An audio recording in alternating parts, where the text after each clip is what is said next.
is my honor to present Ambassador Danon. Ambassador, please.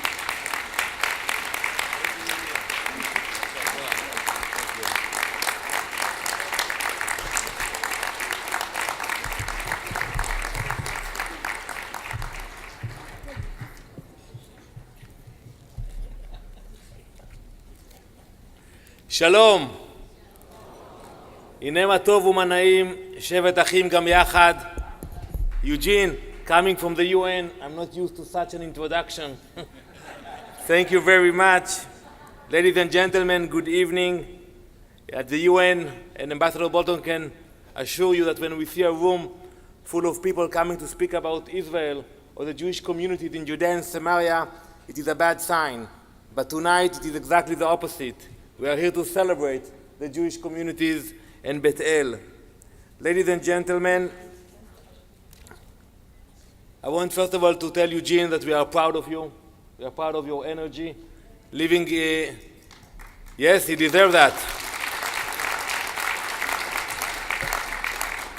When I live in New York with my 3 children, one of the things I miss is the holidays in Israel. So when I was in Israel, I used to come every Sukkot to the Sukkah in Bethel, and Yishar Koach. Every time we come, we see a new building, a new yeshiva, and it's really, really impressive. David, thank you very much for all the work. I don't know where you will be in a few months, but wherever you will be, you will continue to support Bethel and the state of Israel.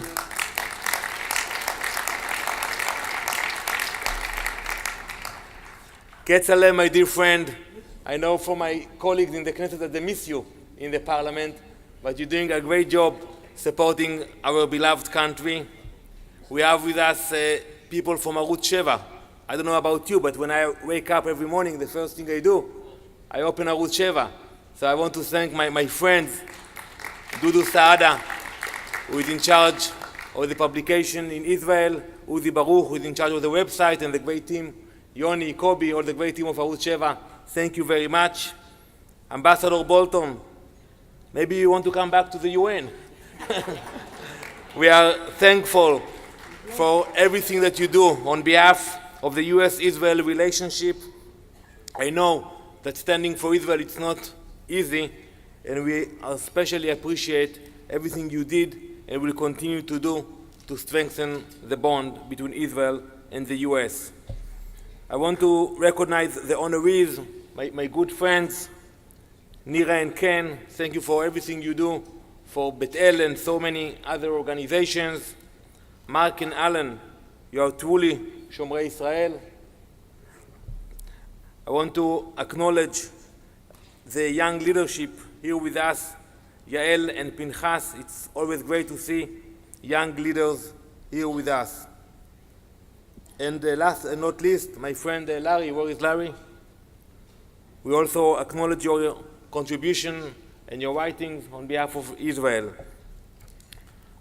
Ladies and gentlemen, when I came in to represent Israel at the UN more than a year ago, I told my staff and my dedicated diplomats that we are now entering a new era in the UN.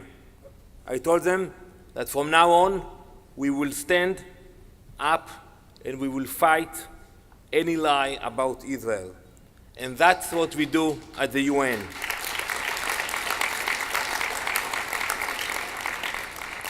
Every single day, we see resolutions accusing Israel, accusing the Jewish communities in Judea and Samaria, and they accuse us for everything. The people of Bethel, they blame us for poisoning the water of the Palestinians. They blame us for domestic violence in Palestinian society. And when they bring it to a vote in the UN, you should see the room. You should see the numbers, the results. Last year, the UN passed one resolution criticizing Iran, one resolution criticizing North Korea, and not a single one against Syria. And now when we come to Israel, the UN adopted 22 resolutions condemning Israel.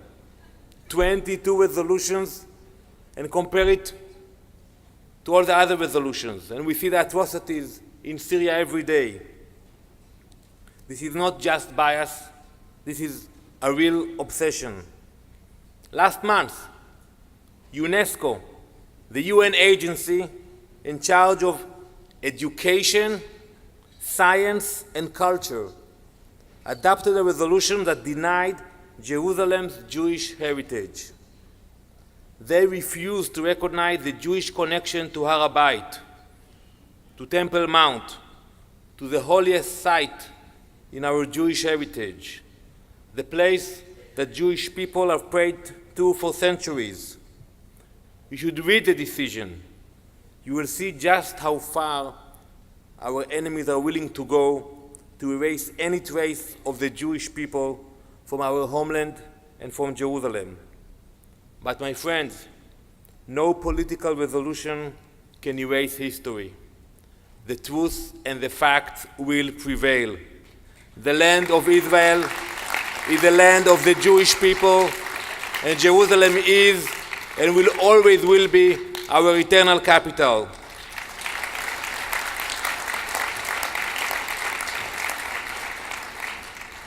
But it doesn't stop with UNESCO. Today we are witnessing, not only in the UN, a new phenomena. I'm sure you have heard it, that people say we are not against the Jews. We are just against Israel. My friends, this is a lie. If you demonize Israel, if you spread lies against the Jewish state, you are against Jews. This is a new wave of anti-Semitism, and we should not ignore it. Unfortunately, we have seen it at the UN time after time. A few months ago, the Palestinian representative to the UN compared the brave soldiers of Tzva Hagana Li'Israel, of the IDF, compared them to the Nazis. He said the actions of the IDF defending the people of Israel were the same as the Germans who repressed the Warsaw Ghetto. Can you believe it? And it's not only the Palestinian representative.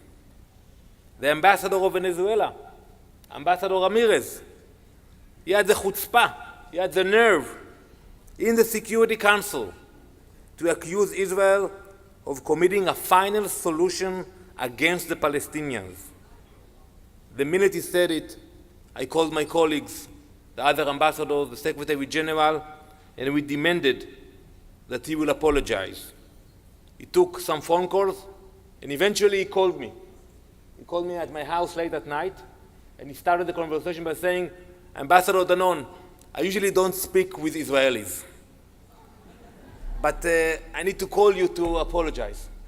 I told him, Ambassador Ramirez, don't apologize to me. You need to apologize to the people in Israel and to the Jewish people. And don't do it over the phone. Do it publicly at the Security Council.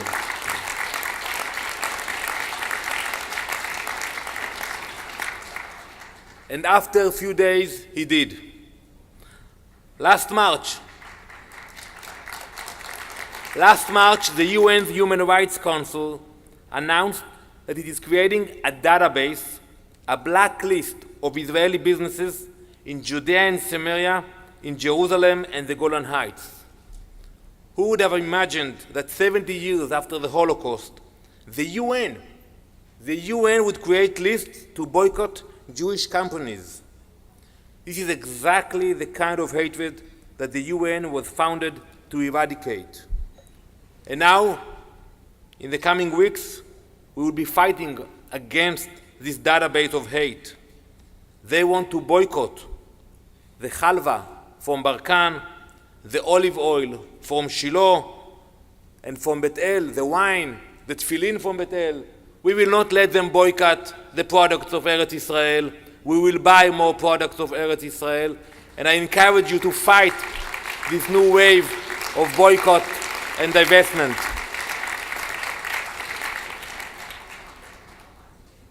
My friends, defending Israel at the UN is important, but it's not enough. We are also making important inroads. And yes, we have some victories. I know it's hard to believe that you can actually have a victory in the UN. But last June, I had the honor of being the first Israeli elected to chair a permanent UN committee, the Sixth Committee, the Legal Committee. This was an historic moment. No Israeli ambassador ever sat at the head of a UN committee before. Believe me, it wasn't easy. The great democracies of the world, Syria, Yemen, Iran, they led a campaign against me because they didn't want an Israeli sitting at the head of a committee. If it was up to them, Israel wouldn't even be part of the UN. But this time, the moral majority was with us. 109 countries from 6 continents voted for us. This time we defeated the anti-Israel campaign, and at the end of the day, it took them a while to count the votes. You know, Ketzele, when we served in the Knesset and we had voting, it took like half an hour to count the votes. At the UN, it took them 3 hours to count the votes. And at the end of the counting, they found out that 109 voted for me, 44 opposed, and the rest abstained. And it's really interesting because when you look at the numbers in the UN, you have 56 Muslim countries, and before the vote, they all promised they will vote against Israel. So now they are looking for the dozen ambassadors who voted for Israel. And it shows you a lot about the UN.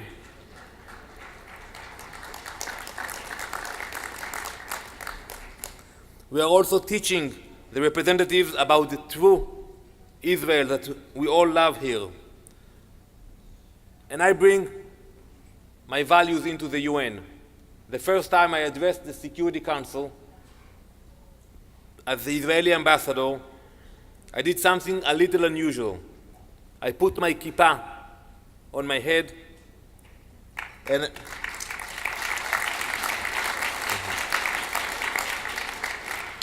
I read from Tehillim, Adonai oz le'amo iten, Adonai yevarech et amo b'shalom. I'm sure I don't need to translate here in this room. I did it because it was important for me to read from the Bible. And something amazing happened in the room. Ambassadors from different countries came up to me, and they said it's the first time they saw it in the Security Council. A Muslim ambassador approached me, and he told me, listen, I have been here for many years. I have heard so many times the Israeli ambassador and the Arab leaders, and I don't care about it anymore. But the fact you put a kippah and you read from your holy book, I want to meet you. I want to hear what you have to say.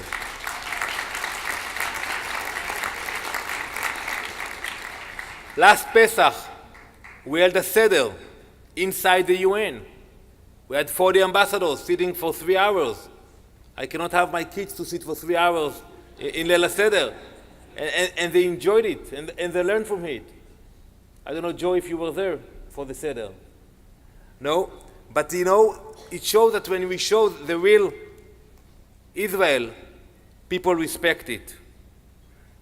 And one thing which I'm also proud of, we even brought kosher food inside the UN. I invite all of you. It's not as good as the dinner here, Ketzale, but I invite all of you to come to the cafeterias of the UN. It is a small victory, but it is more than the sandwich in the cafeteria. It's about having respect for the Jewish tradition and equal treatment for the Jewish people. As a people and as a nation, we respect all countries and all religions, but we expect them to respect us. So we demanded that Yom Kippur will be respected. One holiday, the same way we respect Christmas, we respect Eid al-Fitr, we demanded that Yom Kippur will be respected at the UN. And I'm happy to tell you that this year, Yom Kippur was respected at the UN.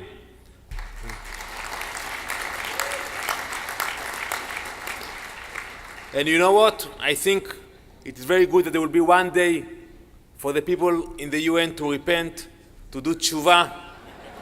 If you could have done it, I'm sure there are rabbis here, maybe we can allow it a week. They need a week to do tshuva and to repent about all the resolutions. My friends, we are all proud of our beloved country. I heard that you had an election here recently. Ambassador, you spoke about the election. But in all seriousness, everyone has begun to look forward towards January and the new administration. I don't have that luxury. As Israel's ambassador to the UN, my team and I are fully focused on what is going on right now until the inauguration. In the weeks leading to the election, one diplomat, a foreign minister from a Security Council member state, met me here in New York, and he told me directly that they plan on taking advantage of the transition period to advance a one-sided resolution against Israel. What kind of resolution, we will know, maybe by tomorrow or in a week, but it may call us to return to the indefensible pre-1967 borders, or it may condemn the building of Jewish homes in Yehuda and Shomron. But one thing is very clear: such a resolution will be dangerous for the state of Israel. It could pave the way for intense diplomatic activities against us. And they can even lead to the possibility, that's what the Palestinians want, of international sanctions imposed against Israel.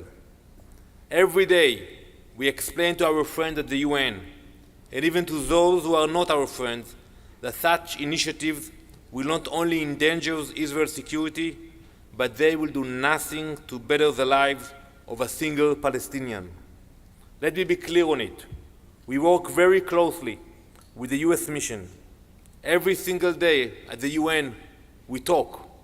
Every accomplishment that I have described, whether it was my election as chair of the legal committee or Yom Kippur, we achieved it together with the US mission.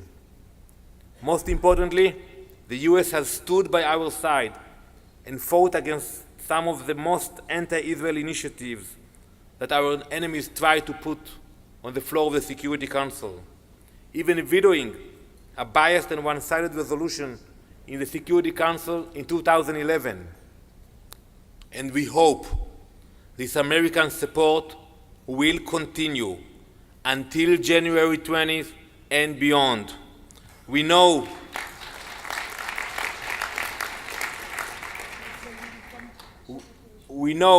that all too many forces are attempting to take advantage of these sensitive times. And this, my friends, is where all of you have to join us. Israel's strength comes not only from the brave men and women of the IDF, but from the friends around the world. People like you, people who support Israel, who are committed to the land of Israel and the people of Israel. You play a vital part in stopping it from happening. We know that you support Israel unconditionally, and we know that you will continue to stand with us like we did in the past. We know that we can count on you to make it clear to friend and foe alike that Israel will not be pressured to make concessions that will endanger our people, and to make it clear that no UN resolution can force us to betray our heritage or our birthright.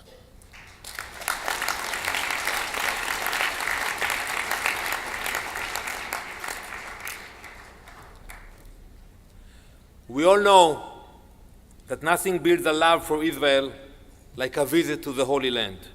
Seeing it in your own eyes. Ketzele, you have done it for years, and that's what I am doing. Tomorrow, I will lead another delegation of 15 ambassadors to Israel. And that is the best way to show them the reality, to visit the communities. This is the way we teach the ambassadors about what is really happening in our beloved country. Ladies and gentlemen, as Israel's ambassador to the UN, I represent all Israelis, from Haifa to Hebron, from Ashkelon to Ariel, from Be'er Sheva to Beit El. And I do my best to serve my country in one of the world's most hostile bodies. But the UN is only one front in the diplomatic battle for Israel. This is where we all have to work together. We know that we can rely on you to be the proud Jewish voice for Israel. Wherever it is needed, I want to thank all of you for making this year's Gala such an impressive event. Thank you all for standing up when too many others go silent. We will stand together against the anti-Semites. We will continue to tell the truth about Israel, and we will all stand strong in the defense of the state of Israel. Toda Rabba.